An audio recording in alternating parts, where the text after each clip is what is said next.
Tom woke up with a sneaky plan. Today I'll catch that tiny man. Jerry laughed from his little hole. Catch me, Bro, that's not your role. Tom set cheese upon a plate. Jerry said, Nice try, I'll wait. Tom hid behind the kitchen door, but slipped and fell upon the floor. Jerry danced with tiny feet while Tom got tangled in a sheet. Boom, crash, what a sound. Tom went spinning all around. Tom brought out a giant net. Now I'll win, he proudly said. Jerry caught it with a grin.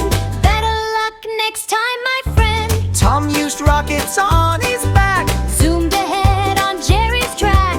Bang! He hit the kitchen wall. Jerry laughed, you're bad at all. Tom tried magic, wore a hat, pulled a rabbit, Not a cat.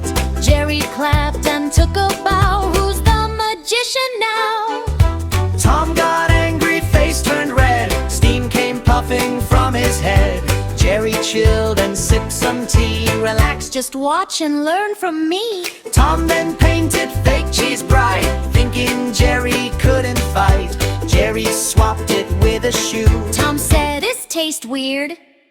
Ew! Tom brought in a dancing band. Music playing loud and grand. Jerry joined and stole the show. Tom just tripped again. Oh no! Tom disguised his cheese so round. Lay there silent on the ground. Jerry poked him with a stick. Tom yelled,